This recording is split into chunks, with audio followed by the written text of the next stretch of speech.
নমস্কার।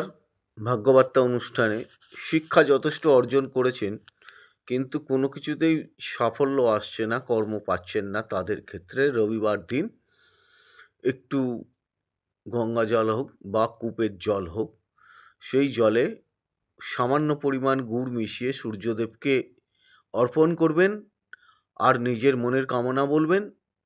তারপরে একটা সাদা সুতোয় আকন্দের শেকড় বেঁধে, সুতোটা একটু বড় নেবেন, সাদা সুতো নেবেন, তাতে গং গণেশায় নমঃ বা গং গণপতয়ে নমঃ এই মন্ত্রটি ১০৮ বার জপ করে একটা করে গিট। বোঝা গেল?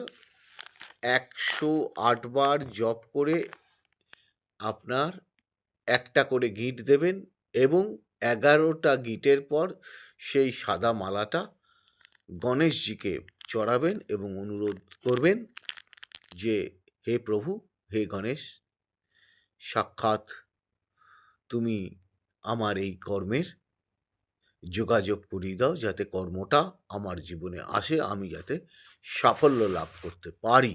এই অনুরোধ করে চলে আসবেন। দেখুন, এগুলো কিন্তু সবই টোটকা, এটা মনে রাখতে হবে। এটা করলেই যে আপনি ইমপ্রুভমেন্ট পেয়ে যাবেন, এই চিন্তাভাবনা কিন্তু খুব কম। খুব বিশ্বাস নিয়ে করবেন আর হরোস্কোপ বা টিকুজি কুষ্টি বা হাতের ওপরে প্রতিবিধান নেবেন। ভালো থাকুন।